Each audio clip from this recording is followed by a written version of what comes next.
Good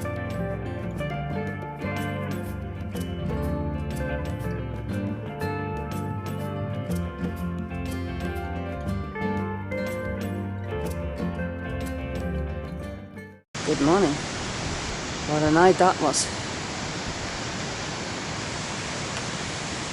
Waking up to a deceptively beautiful valley.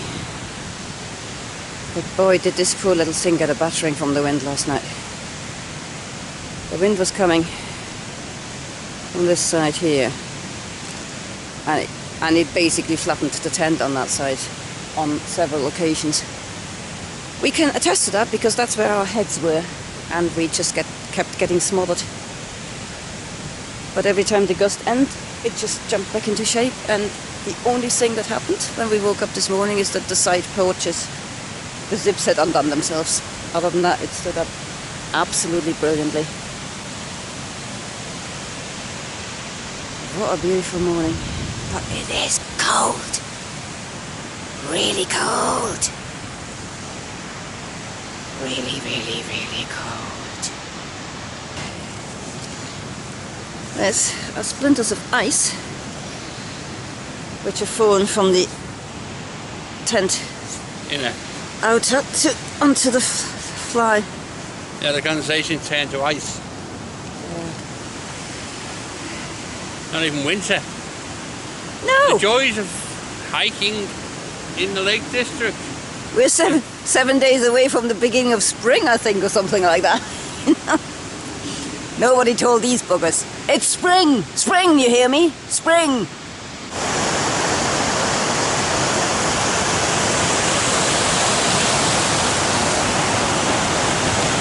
Beautiful valley.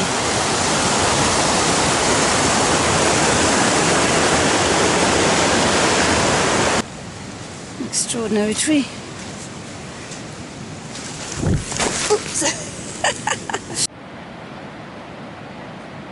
I think I got that. I just went for the summer. Icy everywhere. It's totally hollow.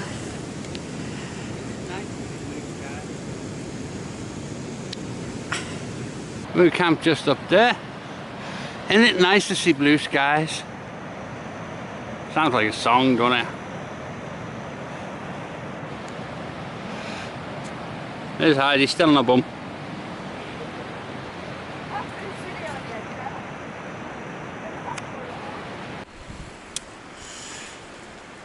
What a backdrop to our hike this morning. Good job we decided to put the waterproof socks on today. Oh yes. Unlike America. Smart move by this guy. These are always got water, so they're slippy as hell. Rocks in America are not that slippy. No, true. Everything has a sort of, I mean, you can see it there.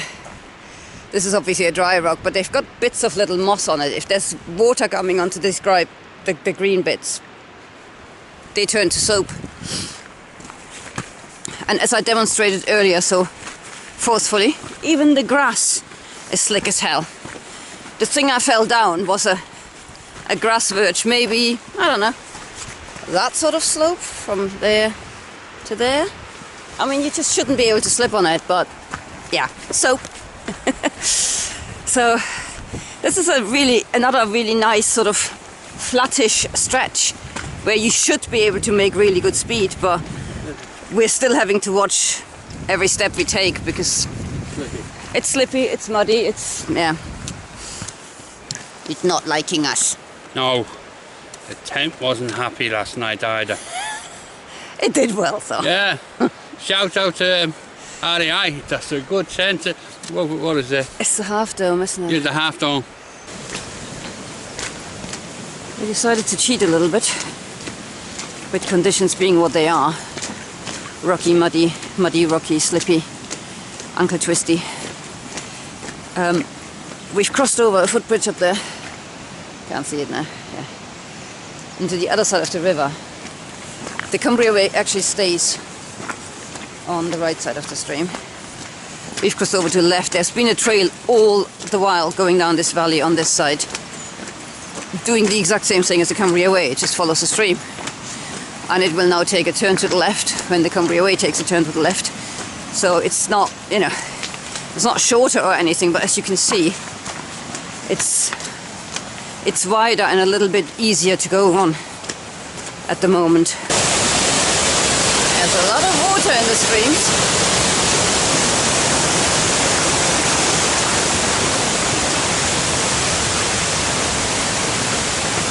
It's quite pretty on this side.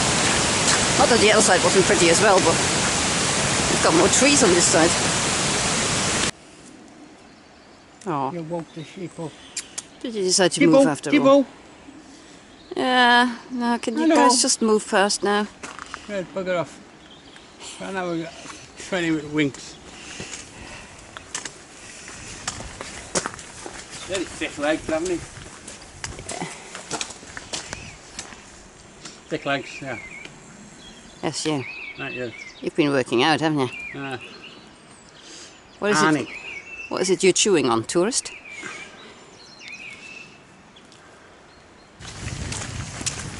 Sun's come out in force now. So, take my jacket off, it'll go out in again. yeah, it's still quite chilly, deceptively chilly, but so much nicer to walk in this than blizzards. Odd that, isn't it?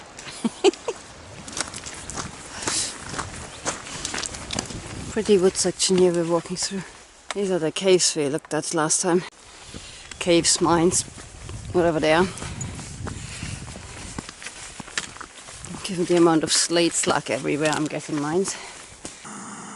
Found ourselves a nice little breakfast stroke second coffee spot.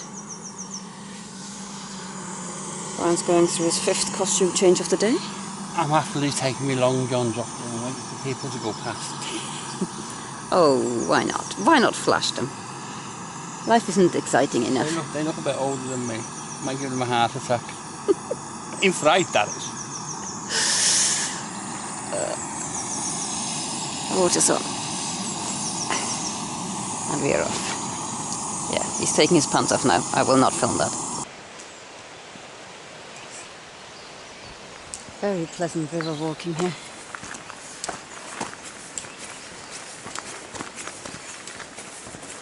It's not too steep or anything either. I mean, it makes a nice sort of day hike area. And consequently, we are meeting a ton of people.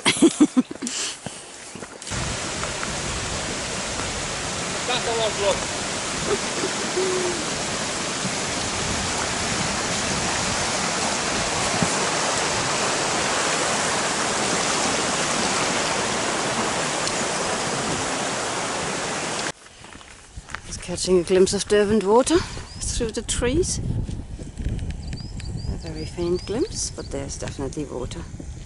And it's pretty Derwent-y. We reached Derwent water. It is still a nice day. Long may it continue.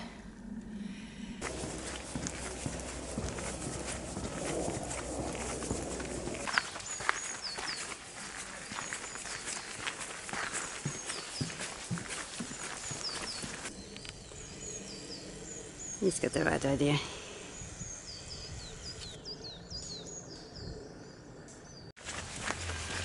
Here's the famous Hans.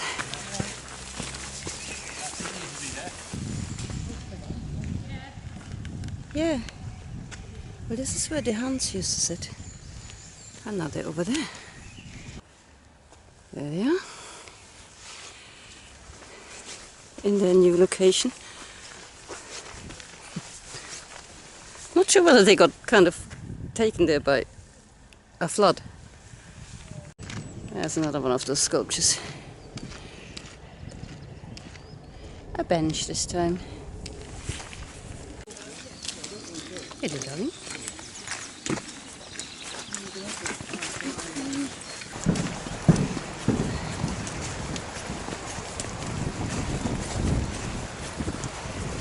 There's Cassick over there. About half a mile to go.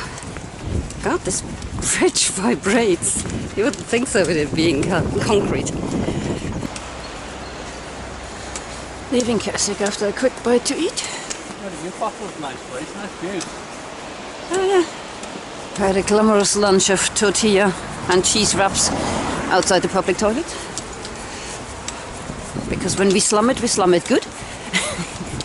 And here comes the less pleasant part of trying to get out of Keswick. It's a bit of a maze on roads. We cross this rather busy A road. And then it's into the woods with us. Yeah, the climb out of Keswick has some bite. It's pretty straight up. I don't know, 30 degree all the way. It's not long like, but sure feel it. Enjoying the uphill? That's coming up.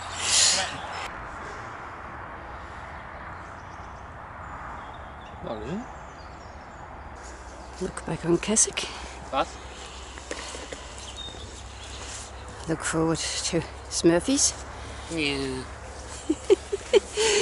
And more climbing.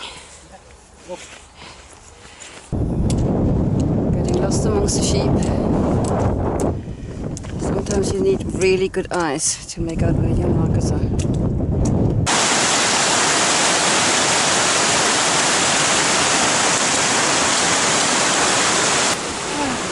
Isn't it great to be alive? Isn't milk wonderful? We've taken the bend into a new valley. We're kind of following this all the way to the end now, more or less. Beautiful. Absolutely beautiful. It's just coming up to 5:30 and we've caught our first glimpse of Scous House. There it is, nestling amongst the only trees in the valley.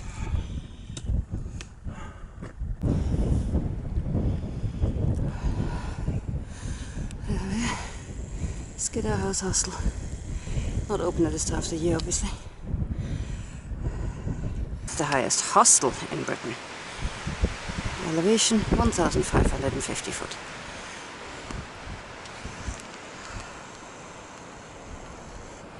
There's the sheepfold we camped in last time. Nothing but a distant memory now. Our last attempt. There's still daylight left, so we're carrying on. I think we've got another couple of hours perhaps to hike. And probably 30 more minutes of daylight, so that will be fun. There's me saying I'll try and keep my boots dry. Yeah.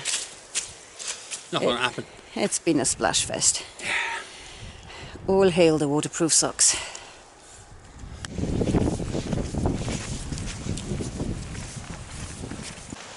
And there's a sheepfold we should have stayed in. Nice and flat, right by a stream. But we're not staying there either. There's still daylight. We're still ploughing on. Well, evening light now, but you know. We only need to get round that bend and then up a steep hill. Easy!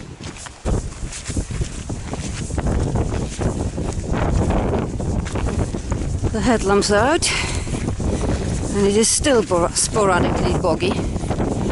Which is luck, we're gonna need it.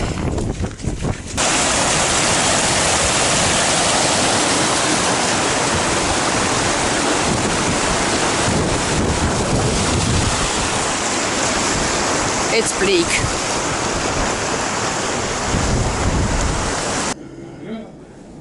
Never in the history of people staggering around in the dark has anybody been so glad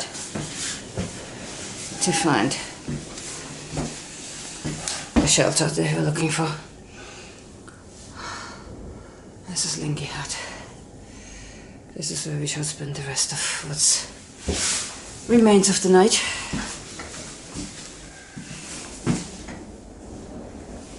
Yeah, I think I'll show you the stuff in the morning. We're here, thank God. It's it's 9:30. Yeah, I think we've lost about an hour just staggering around in the fog and dark and not knowing where we're going and having no pass and yeah. Still, we're here. Thank God. Time to set up for the evening and nighty night.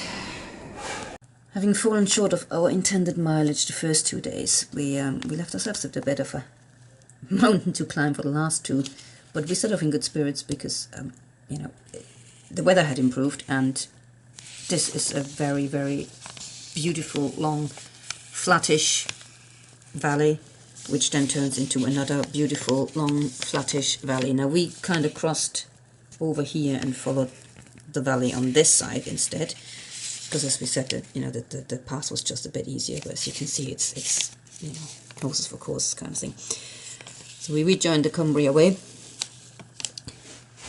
officially.